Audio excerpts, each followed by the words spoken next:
Thank you for watching. Thank you for watching this. I'm glad you're watching. My name is Shegun Johnson, and we're here to give you the latest, what has happened in the last 7 days, and analysis of them all. But at the end of the day, you have an informed opinion. That's why we're here. And we want to welcome all our viewers across the globe. We know many people watch us in all the continents. We try to give you the best we can from here. I have in the studio in-house researcher, Ambassador Nat Yako. Ambassador Nat, you're welcome to the program. Good morning, and thank you very much. We also have in Milan our man, Mark Godwin. Mark, you are welcome to the program. Good morning. Bonnie, Dr. Shegun. Thank you very much. Good to see you again. Yes, nice seeing you. I want to thank you for being consistent on this program, gentlemen. We have a serious issue. The Sugre report in the United Kingdom has been released, but Boris is not resigning. Boris is not being pushed.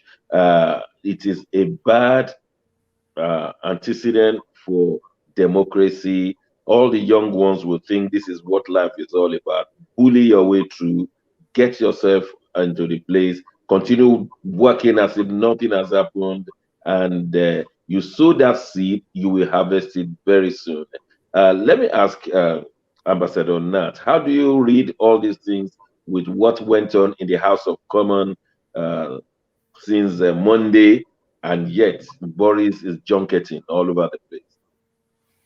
It's sad, and it's unfortunate that it's happening in UK, the bastion of democracy, and in the 21st century, in the year 2022. It's unbelievable that this is the picture or the advert for democracy. And again, the system, like it happened in the US, January 6th, when Trump attempted to stop Senate from considering and passing the election results. Because it is glaring now that all facts, well, maybe not all, because we see here that there were some parties Boris Johnson attended, so maybe there are more than 16 now. And he's still coming with a bold face, with arrogance, and the effrontery to challenge the parliament and the British people for what he did wrong. I think the word is arrogance, and it's like you can't remove me. I have 80 parliamentary majority seats, but let's bring in our two ladies, politicians, maybe president of Nigeria tomorrow. Who knows? I want you to help me welcome Diva Ubux Ibru. You are welcome. Hello. Good morning. Good morning. I was just introducing you to be Mr. President, Madam President one day. Who knows what God is planning right now? Who knows? Who knows? You will rule that country very well, I'm telling you. Well, I'll certainly try my best. We have an upcoming politician joining us today, so you are not going to be the only lady. We have Barrister Juliet Isikaria. She's going to help me pronounce her surname very well. I'm very ashamed of myself. Barrister Juliet Isikaria. Help me, Barrister. Help me. Okay. Thank you very much. Good morning. Good morning, sir. Good morning, ma'am. It's Barrister Juliet Isikaria from Edo State. Isikaria. What can I not pronounce in that? I want to be like the colonialists. They say they can't pronounce our name. Therefore, you become Mr. Johnson. And that's how we became Johnson in our family. I'm serious. My grandfather went to school and the man could not pronounce my grandfather's surname. So he said, no, your name becomes Johnson. And everybody started calling my grandfather Johnson.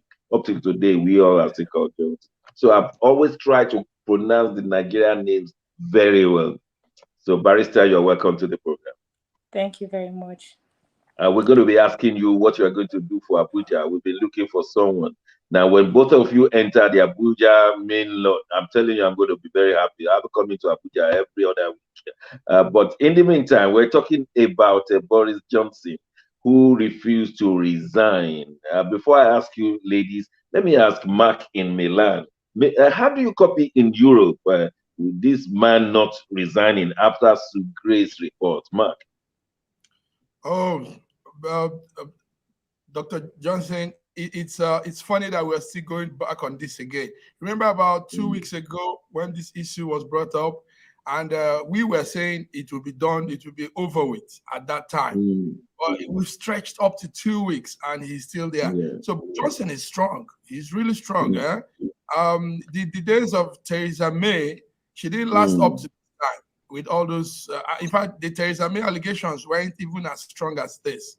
I mean, the UK PM was partying, dancing, drinking when he himself declared COVID lockdown, when he himself declared restriction and everything. I mean, it's funny. So from Europe, France, Germany, Italy, we are looking at it like the British people are not as strong as they used to be. That's how we come. Yes.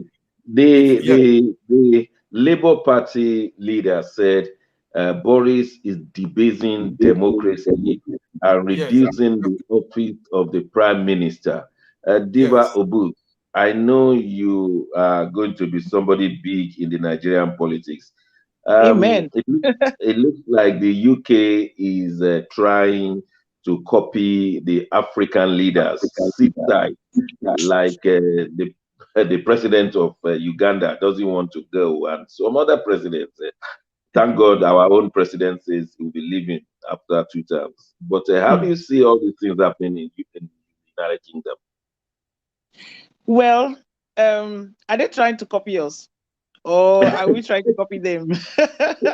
Somewhere, a mixture of the two. That's the question I would ask. Actually, I'm really very surprised that Boris Johnson is still there. You know, like Legend Mark said in our talk 2 weeks ago, we had expected that he was even going to step down that day. And I've been watching, you know, sitting back watching to see if he was actually going to do that.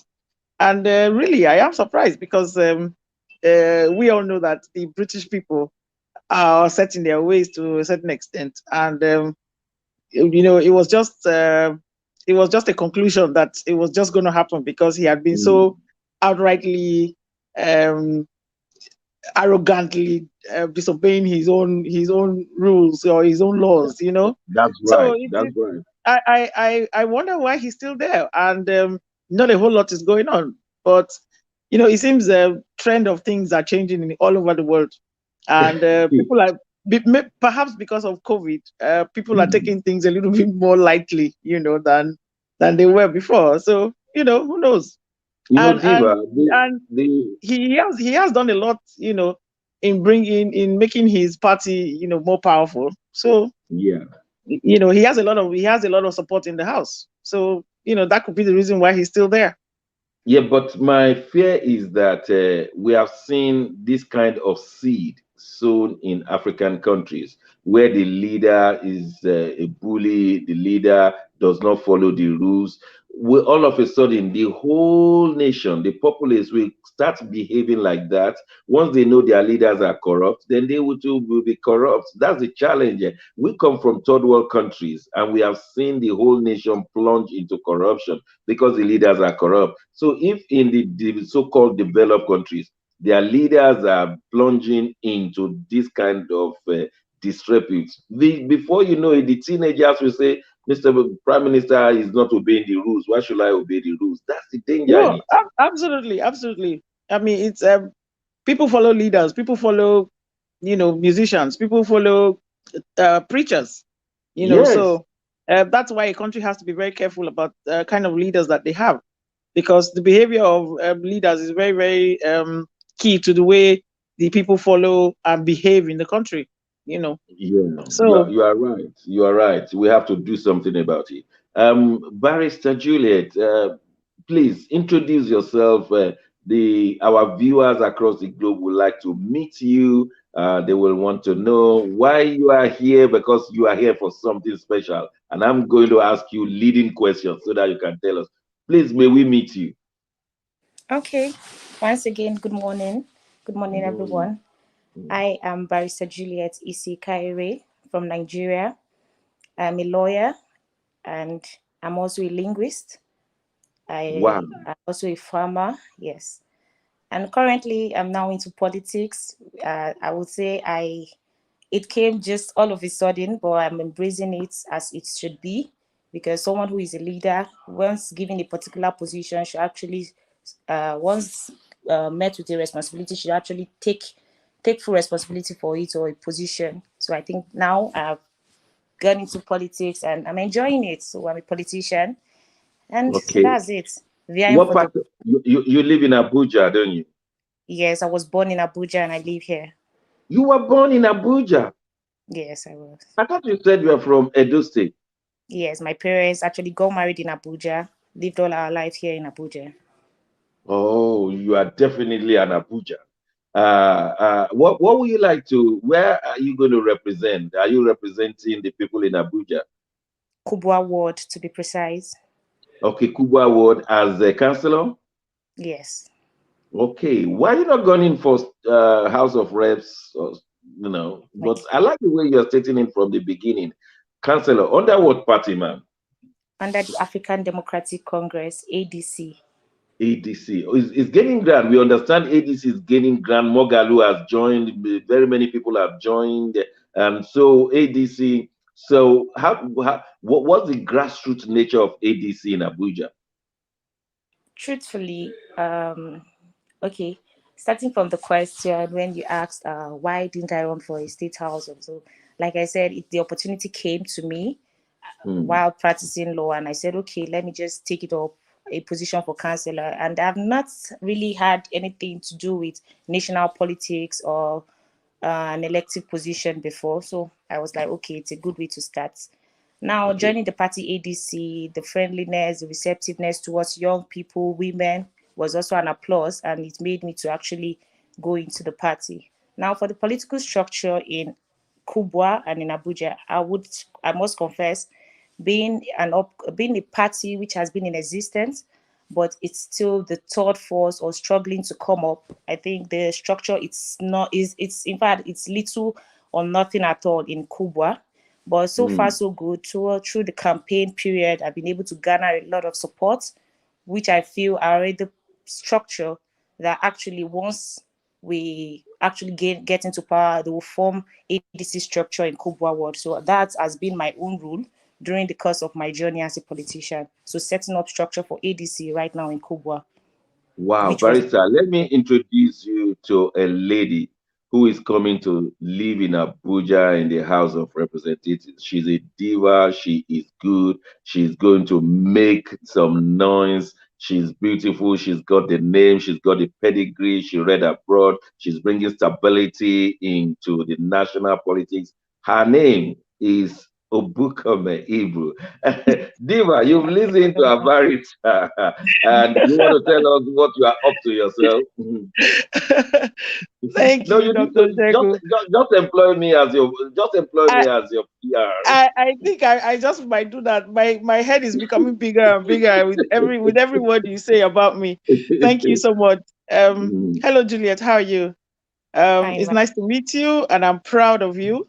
Um, I'm not a very old politician myself, but I've been, eyeing this political thing for quite a number of years.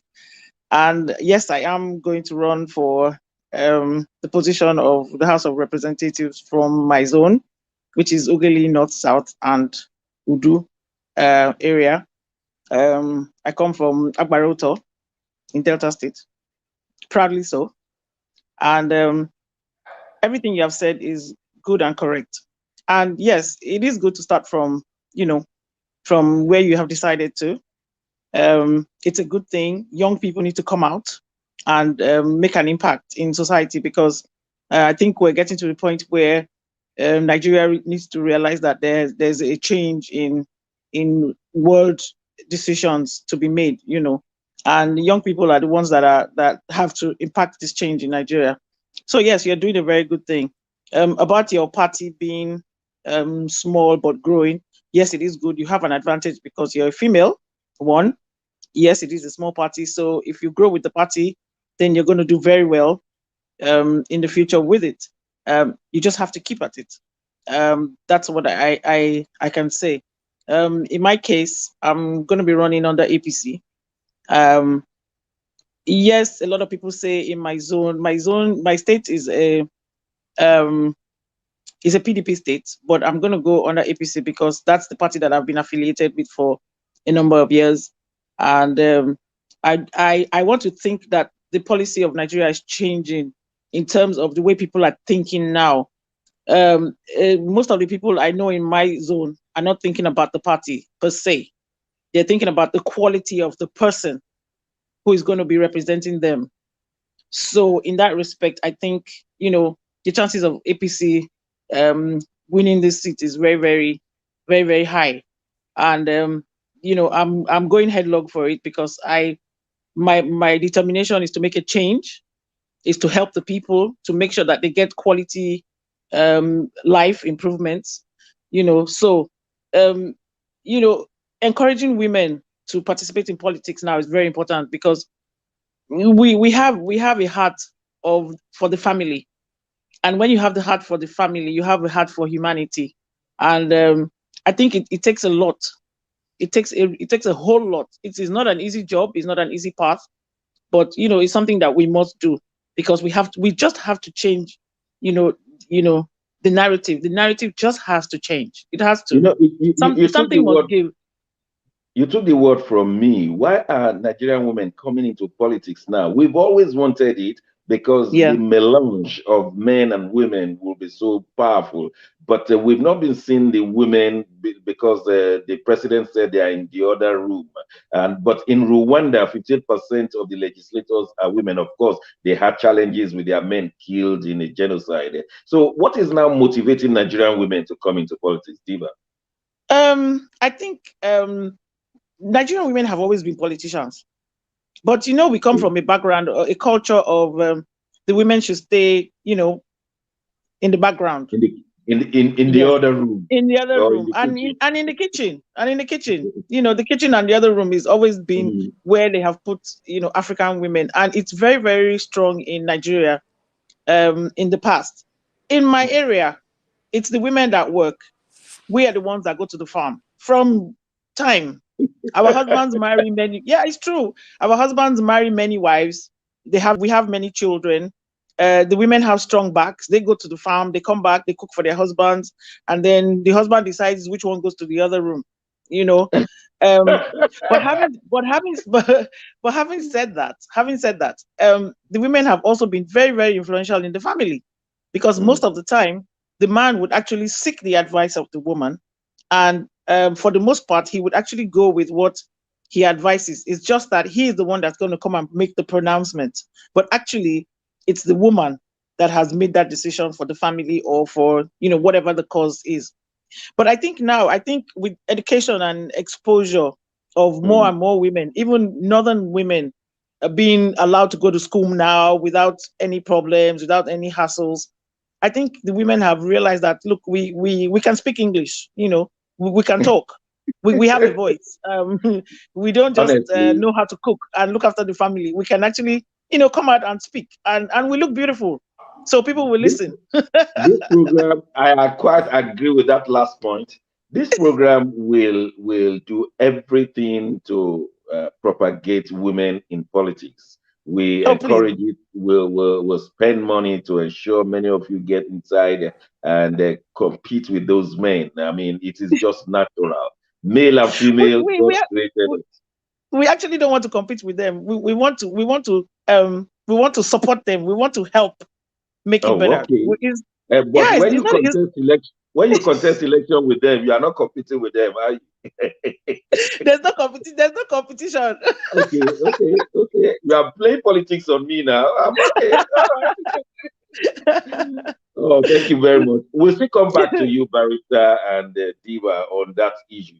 In Ukraine, things are getting worse. Putin is still amassing troops, and we think anything may happen anytime. The problem with military is that once you pulled out the soldiers, you cannot send back them. You cannot send them back except some action. Ambassador Nat, what's happening there now? Well, the Ukraine happens to now be at the top of the agenda in the West. Yes. And it is all about the territorial ambition and Putin trying to expand where he was before. Ukraine used to be part of the USSR before it was balkanized into many republics. Crimea, we know how Putin woke up one day and rolled out his tanks and annexed Crimea to be part of Russia. And so it's another attempt to invade, even if not invade, invade may be the word, Ukraine. But this time around, he's not just waking up and finding it easy. We had lined up the borders of Russia with Ukraine and Belarus with Russian tanks, and maybe sending in more than 1,500 soldiers or more than that. Yes. And the US is standing up, NATO is standing up against what Putin wants to do. And it looks like Putin has seen the signal that this time around he cannot just go into Ukraine or annex Ukraine. And what he is trying to say is trying to get a plea bargain that Ukraine and none of the Russian neighbors should be allowed to join NATO. I don't know. You told them no. I don't know whether any of those countries, when they were when they broke off from Russia, I don't know whether that was a part of the agreement to not to join NATO. I think Russia is just being aggressive. Okay. Boris Johnson went to Ukraine yesterday to discuss with the leaders there. Macron will be discussing with Putin. But Mark Godwin has been following the issues on the Ukraine versus Russia. You want to inform us more? Yes. Thank you very much, Dr. Shagun. Thank you very much, Ambassador Nat. Tensions remain very high between Russia and the West, Europe, with a possible military confrontation still on the way. There could be. There's a problem there, and that's that the Europeans don't want to really meddle into this issue deep, because take note that the Russian gas, Europe lives on Russian gas for heat and domestic use. So they are really, it's a diplomatic thing. You have to apply diplomacy. Russia wants to maintain influence over all the former Soviet states, including Ukraine, and it's a problem. The Western officials are also waiting for Russian response to US, which Putin is not coming forth. Putin even gave the UK Prime Minister cold feet. He didn't even attend to him. He doesn't want to see him, because there's a news on Boris, on the UK Prime Minister, that they are likening him to a pig. There was a documentary on him being likened to a pig. That's very funny. So the tension between Russia and the West is really growing, and Putin is really is the bullying thing is showing more. But there seems to be talk. He could only listen to Angela Merkel of Germany, and Angela Merkel is no more there. So it would be a hard one for Europeans to bring him to table, because he doesn't see any reason why anybody should talk to him about taking his territories and taking over places he wants to take over. So, for the sake of our viewers, this is how international relations work. The great powers, they have their spheres of influence. For instance, the UK government has its sphere of influence over Nigeria, Ghana, and indeed the Commonwealth countries. America has its sphere of influence over Canada, Mexico, and most parts of South America. Russia had its sphere of influence over former Soviet Union countries now.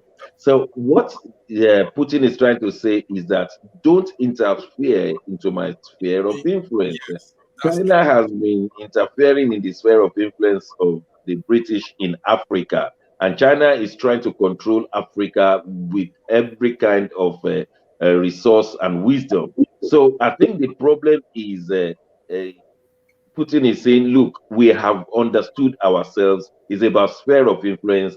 Don't interfere in my own sphere of influence. That's And the correct. West are trying to say, no, we want to have a control over your sphere of influence. If anything is happening in Canada, the United States will not expect Russia to come and solve it. Otherwise, America is being reduced in power. That is why the United States went to buy Alaska so that they will be able to defend not only United States, defend Canada, and be closer to shoot into Russia. And they know it. And these are the kind of things we are facing at the moment. And we don't have Yes, much time to dwell on it. there are comments coming in. Sorry to comment. There are Yeah. comments coming in from different corners. There's a comment from somebody in America also, Lasisi Sani, and he's talking about the coup in Guinea-Bissau. Yes. It's a long statement, so it will be long putting it on the screen. Actually, we're about to discuss the coups in West Africa. In the last 2 years, we have seen coups in West Africa. In fact, it started from Sudan, then it went to Mali, and we thought that would be the end. Then it went to what's the next one in Guinea itself. Now, Guinea, then it went to Burkina Faso. Now, only yesterday there were skirmishes in the capital of Equatorial Guinea, and all of these culminate to something that we have not imagined we will see in the 21st century. Gone were the days when coups were incessant in West Africa, but they're coming back like a great fashion now. We just must go discuss it. Mark, was sir. the coup yesterday successful or not? No, it wasn't. It wasn't. Oh, But okay. So they quashed it. wasn't. But Oh, they okay. were close to it. Well, when some of these things happen, it might not be real coup, as in the coup, in that confined definition of coup. I've been coup d'etat. Yes. It could just be the military trying to have a kind of control also in power, in governance, and still have the civilian government still in place. In So we're place. monitoring it. Yes, we're still monitoring what's happening there. Eyes are on, our radars are on, and let's see what happens from now till weekend. Okay, let me ask our ladies their views on these coups. Diva Obut, these coups are coming, and we are scared that they may come home. We don't know why coups are coming again. We are really, yes, because we never imagined it will happen in Mali, and the French were stationed in Mali. They pushed back the ISWAP the other day, but now the military took over. We thought that would be the end. Then in Guinea, then in Burkina Faso, and these are nations close to Nigeria. So what's going on? Well, having watched all these coups going on in West Africa, I think to a certain extent, the people are tired of being trampled down on, and the poverty situation in these countries is really bad. It's either you're really, high up there, rich, or you're dirt poor, So I think in a lot of these countries, and the European influence has a lot to do. If you check the governments of these countries, you see that the foreign influence on the governments takes a real toll on the government actually being able to run the countries properly financially and providing for the people. But the little that they have, corruption is deep rooted. And Burkina Faso, I don't know. Guinea says that the coup was based on drug trafficking. I think the president was trying to say that it was some drug traffickers that were trying to get rid of the government because they were trying to stop them or control the drug, trafficking yeah, rate that is really high over there. So I think perhaps the people are tired. West Africans, we have tried. People are hungry, and when people are hungry, they can do it. They can do, and the soldiers Bob are Marley hungry said, as well. Bob Marley says an angry man, a hungry man is an angry man, Yeah. So I don't know, maybe our leaders need to look into the situation of the people, and then we might find a reduction in this kind of horrible attacks that are going on, people being killed unnecessarily. I mean, if you do the right thing, why would anyone want to kill you? If the people love you, they will follow you, and if you care for them, they will care for you. That's the truth. So that's what I think. I think the people are just tired. But coming to Nigeria, no, that's not going to happen here. Barrister Juliet, one of your seniors, Femi Falana, wrote 2 days ago to the chairman of ECOWAS, who happened to be the president of Ghana. Femi Falana said that the ECOWAS leaders must start thinking how they will be checking one another to get good governance. That because of the lack of good governance, the whole of West Africa is now being covered by military leaders. We've seen that in the past, about 40 years ago, but they're coming back now. Also, the Burkina Faso said, the military leader said they are tired of the terrorists taking over their country. And I know Nigeria is also being taken over by these terrorists in Zamfara, Yobe, Borno. You think Femi Falana is saying something good there? Oh yes, Leonard Silk actually made the point, but the issue now is the leaders who are also the playing most roles in this ECOWAS. How then would they be able to checkmate each other? Because you see, them most of them are also guilty of the same thing that we're complaining about in various countries. Nigeria today is actually suffering high rates of terrorism attack in various parts of Nigeria.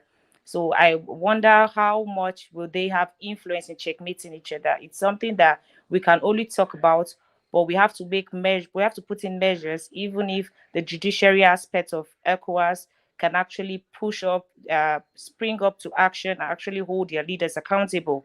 If maybe the ICJ, that's International Court of Justice, I think that will be where pressure can come on to interrogate states on why some measures are not taken by their presidents to combat terrorism attacks in their various countries. But ECOWAS, I really doubt. Yes, it's good to actually talk to the leaders to do what is right.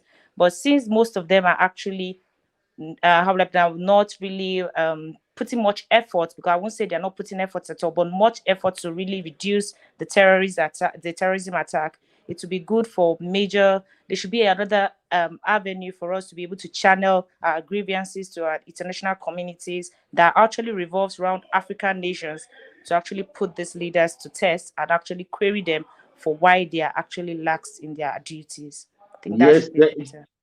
Thank you very much. We must have a way of assessing people before they become leaders to hear what they want to do.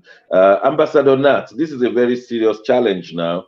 Once upon a time in West Africa, all the nations were controlled by military leaders except Senegal and Ivory Coast. Probably even Gambia had experienced its own. So we've seen that most of the West African states had military coups and they were successful, and one by one they revert back to their military democracy. Is this the trend we should be expecting in the 21st century, or there's going to be a halt at a point? It's as what's on ground in some of this country and what we're experiencing. The question people are asking now is Do we have anything like a benevolent military democracy, or do we have democracy as defined by the founding fathers of democracy in Greece? And so, but it all boils down to the quality of leadership being provided in these countries, because we have seen one or two countries where the military overthrew a military government, and brought in their own men with their own terms. The main thing there is, apart from the quality of leadership, what values are our leaders or the government providing for the people. And the people now are agitating, even welcoming a military a coup d'etat, pouring out on the street to welcome them. So this is a challenge now Yes, between. Ambassador Nat. One of Yeah. the reasons the Burkina Faso coup leader said was that they are tired of their countries being taken over by terrorists. That has happened in Nigeria. One third of the northern part of Nigeria is under the rulership of terrorists, either bandits or Boko Haram or Iswaba. Is that not the setting for the military to come in?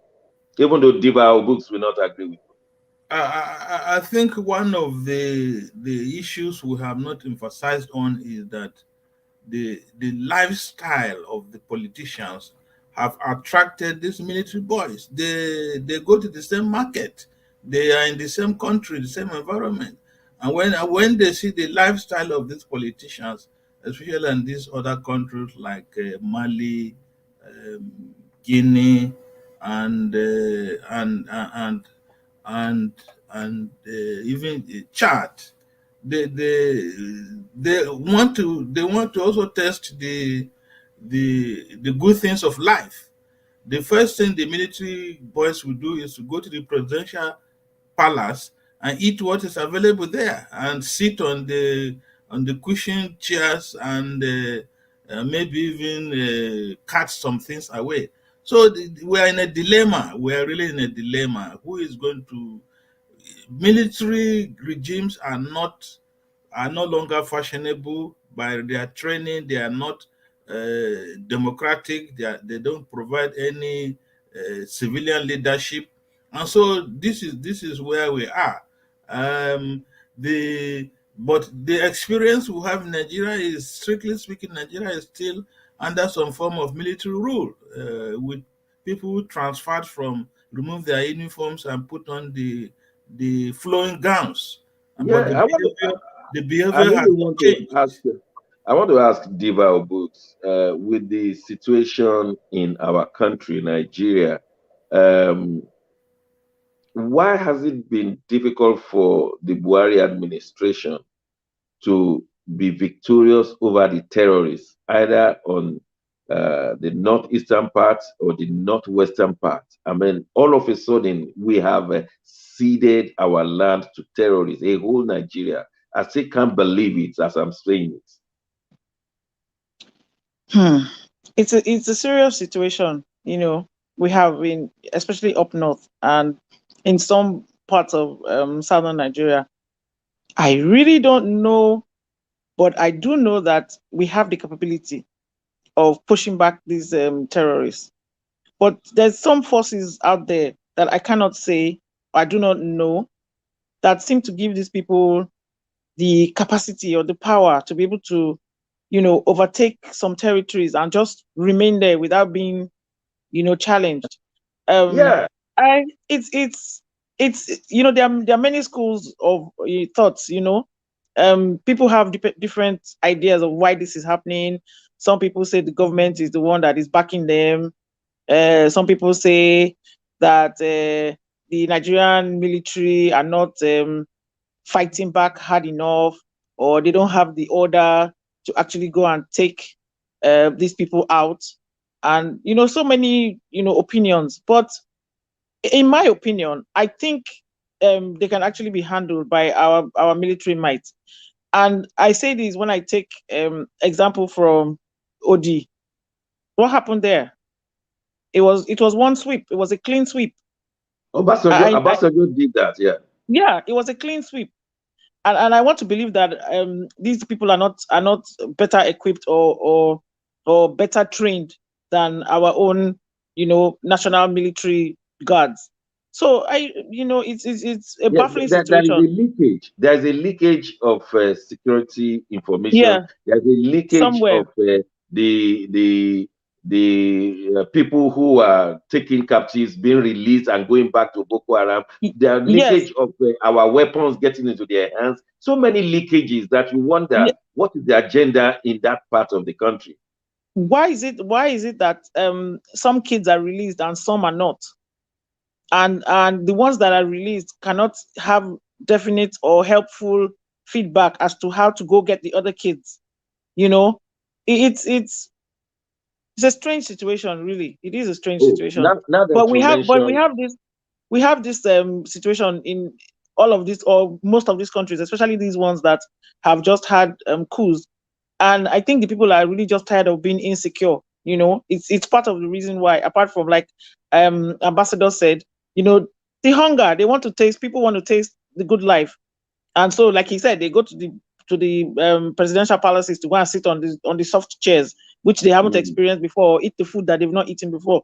These are all issues that they are all issues that build up to unstable environments. Now that you mentioned the Chibok, the girls or some children that were not, the Chibok girls is just next in our discussion. Some Chibok girls are still there, and it appears that the rest of the leaders have gone to sleep. Barrister Juliet, why did people like Obi Ezekwesili, why have they gone to sleep over the matter? We remember the case of Bala Usman, all of these ladies, meaningful, but they just hands up now. Why? I would keep saying, when you continue to talk about a thing and there's no solution coming, it's prone for people to just get tired, reluctant, and they just have to end whatsoever zeal, or the zeal just dies off. But I shouldn't say that should be the case of prominent people or people who have acted as advocates over time. And so it's unfortunate, but consistency in everything is key, irrespective of the fact that Nigerians have forgotten. In fact, a lot of people say in Nigeria, once a situation happens, just give that matter a week or two, everyone has gone back to sleep. I think that's that's what we face every day, including those tiny matters and all. But consistency, like I just said, is key. And talking about it, looking for measures, putting the government on their feet to actually act. It should be something leaders and prominent people, advocates, should actually do. You shouldn't just sleep on matters. Yes, it can get tiring when you keep talking about something and no help, no possible solution is coming. But I think keep talking, find ways to ask the government, okay, what's up? What has been done so far? How has the military been able to tackle the traces of those people? No monitoring, no surveillance. Keep asking questions. I think that's it. But I can understand their reluctance, their zeal being wearing away, or how it has weared off so far. It's been 2014 till now. It's been 7 years plus. So it's understandable, but it shouldn't be so. Shouldn't be so. We need to. Barrister Juliet, you are my yes. counselor for Kubwa, no doubt. I'm coming back to you, Obuks. We're talking about Chibok girls here. Tell us, look straight into the camera and tell us what you are going to do when you get there. I mean, is now a shame on the whole country. We couldn't get our own girls back. We may not even know those girls anymore. Maybe they have 3 or 4 children by now. I couldn't even recognize some of the 2 girls that were even released and now schooling or just graduated recently. I couldn't even recognize them from where there's Leah and the other lady, that the 2 girls. I couldn't even recognize them anymore. They've changed. So talk more those in the bush. Now, as Chancellor of Kubwa, I keep saying it. Me running for this position has actually sprung up a lot of awareness to the people of Kubwa, and that's why for the first time in the history of Nigeria, a councillorship debate was held on Saturday, and trust me, we're able to tell them those things a councillor should do. And as a councillor, I will make sure we follow up on issues relating to our functions as a local government council. A lot of times I understand that councillors' hands are tied because they are always following the dictates of the chairman, who actually put them into those positions, gave them funds to campaign, so they don't have a voice. So I would actually stand up to represent the people of Cuba. Issues like this, we'll talk, we'll make recommendations, we'll follow up on issues, security, and as a lawyer, there are various ways you can go about it to make sure the council actually the chairman actually do what is expected to do. And in case, also engage in town hall meetings to identify issues with respect to Kubwa ward, because that's the place that will be represented. And where there's an issue, talk for them, speak for them, and make sure projects that are allocated to them are actually done. Yes, they have supervisory councillors who actually hijack this project, but it's also the duty of a councillor to make sure, monitor that these projects are actually executed and money is not siphoned. Keep talking, keep representing, and keep making recommendations, and also attract financiers to Kubwa, because a lot of people are out there looking for a way to come in through to help communities, but they can't, because some of these leaders, in fact, from past the history of councillors in all over Buhari area councils has been SSC holders. Most of their exposures are limited. They have no actual, they are not actually exposed. So this limits a lot of people from coming to represent or paying their quota to giving their quota to their society. So being a councillor, it also gives me that network to reach out to people just like this. Look at me today. I wouldn't have even expected to see Madam Ibro, Mr. Shergood. Look at people who are meeting today. It's also an avenue to actually reach out to people, help, talk, and actually bring Kubwa to the limelight. So that's what I'll actually be going there to do as a councillor. Let me just tell you, Barrister Juliet, I'm excited meeting you because I've never met anyone born in Abuja before.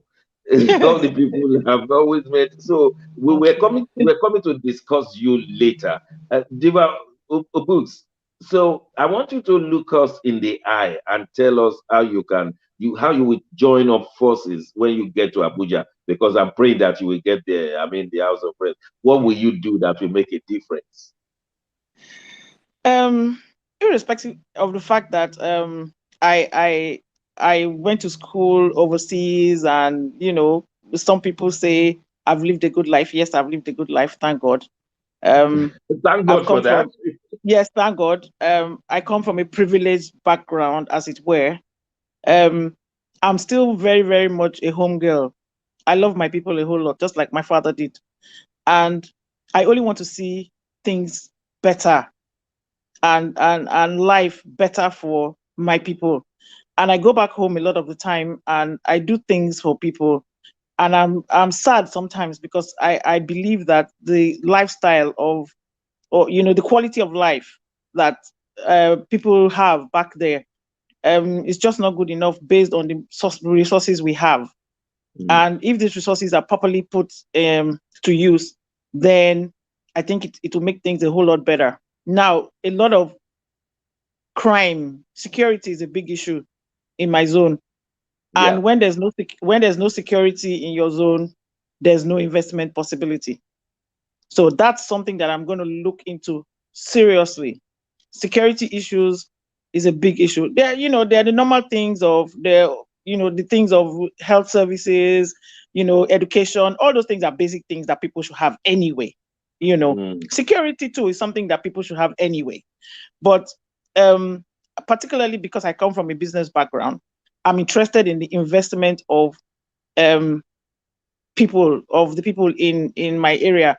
And so I plan, by God's grace, to be able to improve the security situation, police reforms, improving the lifestyle of the police people will make them more interested in doing their job properly, and hopefully reduce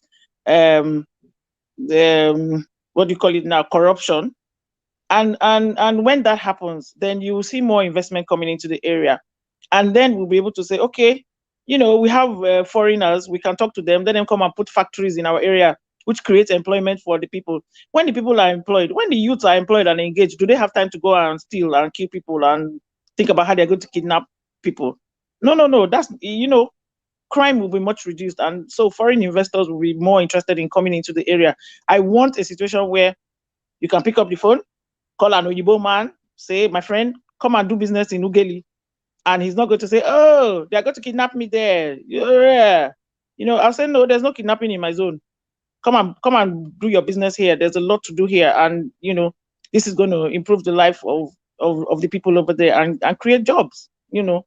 So yeah, I know a little bit about Ugeli area. My great grandmother came from Ugeli, and I visited her. She lived very long, and I know that is a lot of water surrounds Ugeli, and I know yeah, that the roads are difficult to make yeah. because of a particular texture. I hope the successive governors have made the roads now.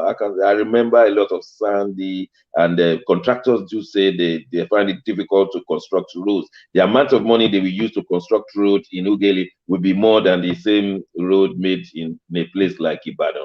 Do you think have things improved over the years? I would say yes, a little bit, a little bit. The Ugeli has grown, actually. Ugeli has grown a Okay. whole lot. It's not a little village, you know, town anymore. That I Ugeli is a used to big town. know many years ago. Yeah. Ugeli is a big town now. It's industrious, and the people are hardworking. We have roads, relatively good roads, even compared to Warri. We have roads. Um, Most of the roads are you know, accessible. Yes, it is difficult to build roads around there, but we have relatively good roads, yeah, in Ugeli. All right. Thank you very Yeah. much.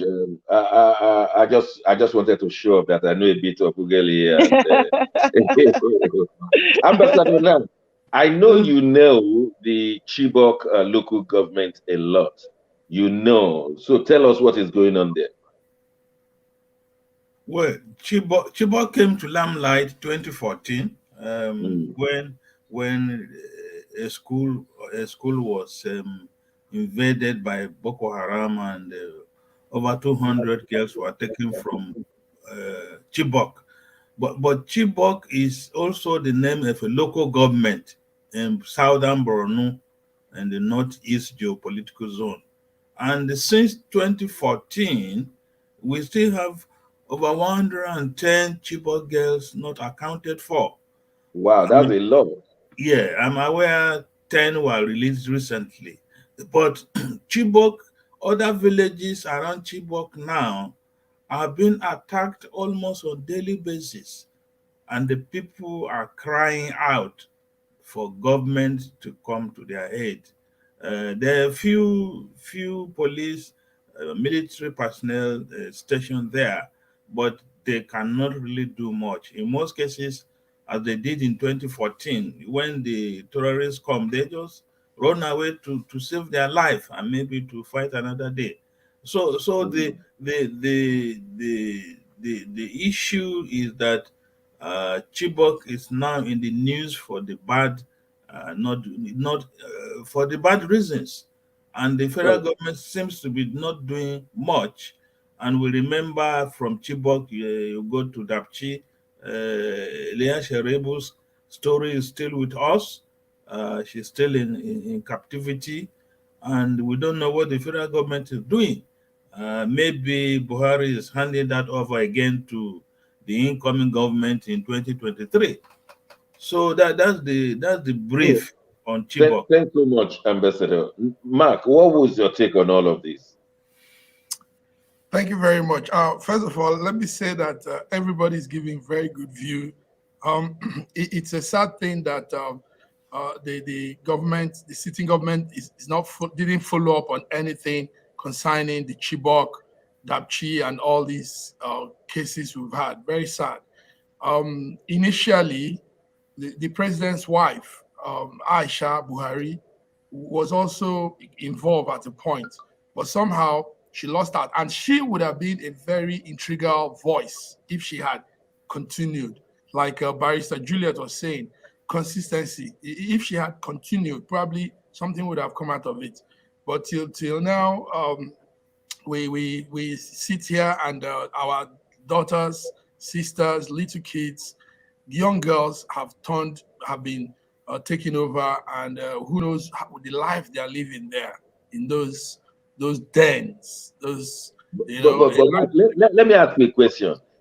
How do you think their fathers and mothers are feeling? I can imagine if my children was stolen from me, I don't think I'll be able to eat. I'm serious. They were Doctor family stolen. is being traumatized. They are living every day is like living in hell. You know, these families have actually seen what it is to be in hell, because your daughter is in the hand of a killer, Unknown man. on somebody that you don't know, and you don't know how they've treated her. And these are your blood. You know, you gave birth to this baby, this girl. You gave birth to this person, and she's being taken off like that. Wow, doctor, it's a sad one.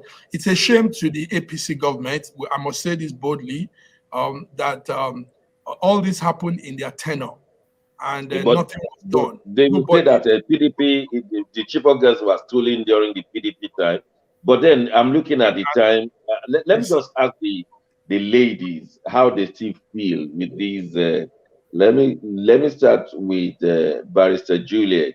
Barrister Juliet, how do you feel as a young lady with these girls still in captivity? I mean, as a father, I feel very bad that my daughter is still somewhere I don't even know, and the government appears to have forgotten. Is it because that their parents were not middle income who can harass the government, or their parents are not even above? Is it because they are not in the upper echelon? Is that why they are forgotten? I would say a lot of factors come to play. Could be also one of them is also the social structure, being coming from a background that it's is below average. But other than that, it's not a good experience, considering the Mm. fact that these were young girls with dreams, with visions. I couldn't have even imagined how the parents are feeling, giving birth to a child and then taken away from you to an unknown place. You don't even know how that child is For faring, years. subjected to abuse, all forms of abuse. One cannot even say. It's something that it's better imagined. It's better imagined. Seriously, Mm. pathetic. Let me ask our other lady, Diva Books. How do you feel? I mean, we're talking of how we feel right now, or have we lost feelings? You know, most of the time I smile and I laugh, but Mm, when I think about these kind of things, you know, it just wipes that grin, that smirk off my face. You know, mm, as a mother, I have two sons, and mm, they are all grown up, and they are mm, boys, they are men, mm. and my younger son will say, if mosquito bites me, my mommy starts fretting. So you can imagine what. Yeah, my younger son, he's 27, and he says, Mm, "Don't even go there. Oh. If mosquito bites me, my mommy starts acting like the whole world is crumbling." Yes, it is mm, crumbling. It is a crumbling situation. A child mm. taken away from their parents is, I wouldn't wish it on my worst enemy. There was, That's I correct. mean, just recently a case of a 5-year-old girl that was killed in Kano by her Yeah. teacher. You know, death is not good enough for that kind of person. You know, children are just precious, and it's not something to be taken lightly. And I feel sad that the government hasn't done more than has been done, you know, to get these kids back. You know, it's very sad. It's actually very sad. I can imagine how you feel as a mother. As a child, when I was in the secondary school, a senior boy punished me recklessly. I went to my mom, and she went to sue the school straight away. The school Straight. had to be begging her to withdraw the case. My mother said, "No, I'm bringing you that." My mother read here that is in UK. So I can imagine how you will feel a mosquito No. biting you. But we Oh, just have to mosquito must not we bite just my have to children. close. Oh. We just have to close, and I'm going to give you 10 seconds each. Barrister Juliet, I will have loved to see your beautiful face because you are going to be my counselor in Kubua. Are you still with us in voice? Okay, if you Yes. have lost, oh Yes, I yes, you are am. still there. So what would you like to say in 10 seconds? We're closing.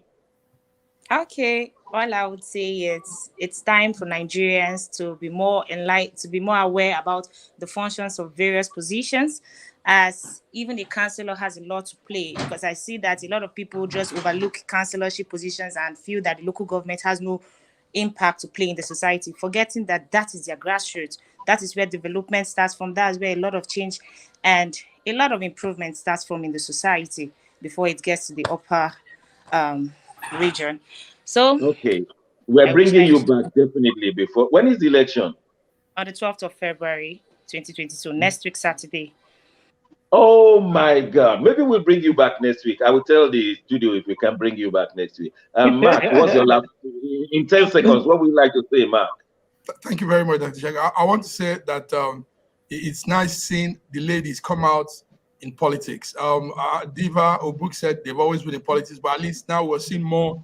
It's more impactful, you know, and we hope they'll be given a chance to make policies.